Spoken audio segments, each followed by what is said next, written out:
ইসকনের বহিষ্কৃত নেতা চিন্ময় কৃষ্ণ দাস ব্রহ্মচারীকে গ্রেপ্তার করা হয় 25 নভেম্বর। ওই দিন রাতেই ঢাকা থেকে চট্টগ্রামে নিয়ে যাওয়া হয় চিন্ময় কৃষ্ণ দাসকে। পরদিন বেলা 11:15টায় কড়া নিরাপত্তায় তাকে মহানগর হাকিম আদালতে হাজির করা হয়। মামলার অভিযোগে বলা হয়, গত 5 আগস্ট বাংলাদেশের গণ অভ্যুত্থানে সংঘটিত হওয়ার পর নগরের নিউ মার্কেট মোড়ের 0 পয়েন্টে স্তম্ভের উপর বৈষম্য বিরোধী ছাত্র জনতা একটি জাতীয় পতাকা উত্তোলন করে, যা এখনও সেখানে রয়েছে।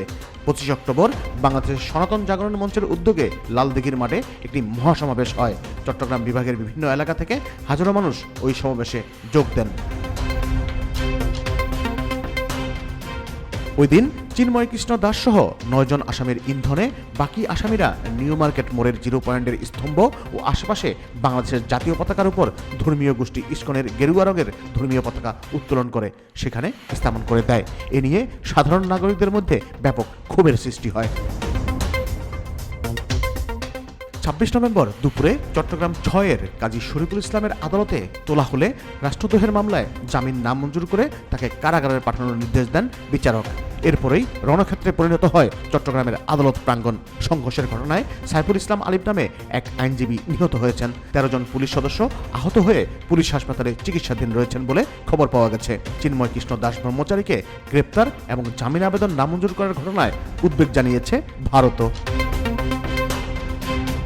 এখন প্রশ্ন হলো, কে এই চিন্ময় কৃষ্ণ দাস ব্রহ্মচারী, আর কেনই বা তাকে গ্রেপ্তার হতে হলো, কিংবা গ্রেপ্তারের পর কেনই বা চারদিকে এত আলোচনা সমালোচনার সৃষ্টি হলো?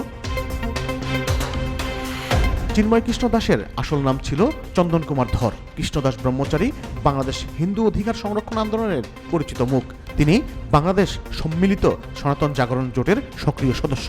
বাংলাদেশের ধর্মীয় সংখ্যালঘুর উপর হামলা এবং বৈষম্যের বিরুদ্ধে তিনি বারবার সোচ্চার ছিলেন। গত 5 আগস্ট ছাত্র জনতার অভ্যুত্থানের পর একাধিক সমাবেশে নেতৃত্ব দেন চিন্ময়। তার দাবি, সনাতন ধর্মাবলম্বীদের উপর হামলায় নিপীড়নের বিরুদ্ধে প্রতিবাদ জানাতেই এ সমাবেশ করেন তিনি। তবে তার কর্মকাণ্ড নিয়ে বিতর্ক দানা বাঁধে। বিশেষত গত অক্টোবরে চট্টগ্রামে একটি মিছিলের সময় বাংলাদেশের জাতীয় পতাকার অবমাননার অভিযোগ ওঠে তার বিরুদ্ধে। ওই ঘটনায় তার বিরুদ্ধে মামলাও করা হয়, যে মামলায় বর্তমানে তিনি কারাবন্দী।